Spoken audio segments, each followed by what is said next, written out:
Welcome to the hottest movie review on the internet today, the A-List Review. I'm your host, the Game Changer, Wes Troop, and it's time to go back to the theaters. That's right, and tonight I'm going to see a new sci-fi film starring Jennifer Lawrence and Chris Pratt. Some people hate it, some people say, hey, it's alright, and some people think it's really good. So we got a little bit of everything. We're gonna see where I fall, I guess, tonight. Let's find out, shall we? Ladies and gentlemen, here's my review of Passengers.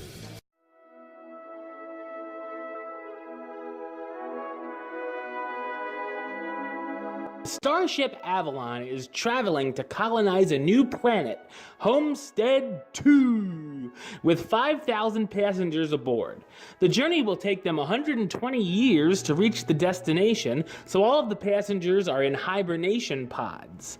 About 30 years into the journey, one of the travelers is awoken from his pod after a malfunction and soon realizes he's the only one awake on the entire spacecraft, 90 years too soon. After a year of being alone, exploring the ship, and trying to get back into hibernation, a young woman's pod is opened as well.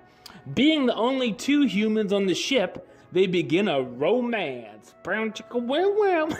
Throughout the journey, a few other systems begin malfunctioning.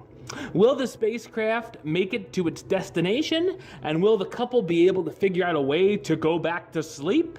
So what did I think of Passengers? I thought it's a mediocre sci-fi drama. Seeing the trailer for the film, I was pretty excited between the cast and the great premise. Unfortunately, I felt this is the type of movie that's all set up and then doesn't really do anything with it. The movie feels like it's put into three distinct sections. The first being a castaway type of isolation film, seeing the man stranded on the ship, which I enjoyed the most. The second being the romance between the characters, which could get a little bit bland after a while. And the last being the characters dealing with a big problem. I enjoyed the great special effects and fantastic visuals throughout the film, especially when they pass by certain planets. There's also a cool scene where the ship loses gravity and we see the characters react. There's a scene of action in the finale which looks fine, but is kind of resolved faster than I thought it would be. I liked when we see the characters exploring the ship and trying to figure out what was going on, as it's intriguing to see the ins and outs of this spacecraft.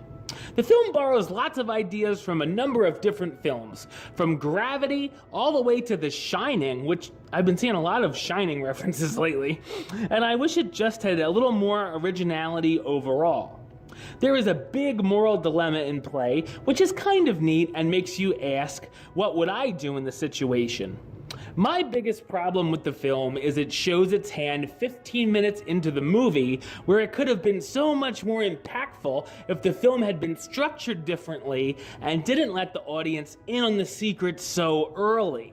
Then about halfway through, it shows its hand way too early again, and it just feels like it goes downhill from then on. There's also some horrendously cheesy lines and cringeworthy moments that almost made me nauseous. The film stars Chris Pratt as Jim Preston, a mechanic traveling to Homestead 2 and is thrown out of his hibernation pod way too early.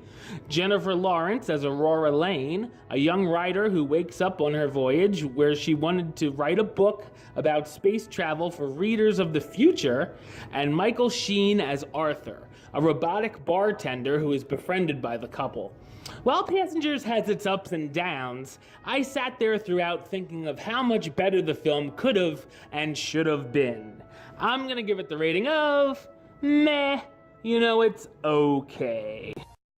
Alright, well, that's the show. I'll be back with another review very soon. I'm also going to be seeing Assassin's Creed, Why Him, and Fences over this next week, so make sure you tune back in for all of those. But until next time, don't forget to subscribe right here on YouTube.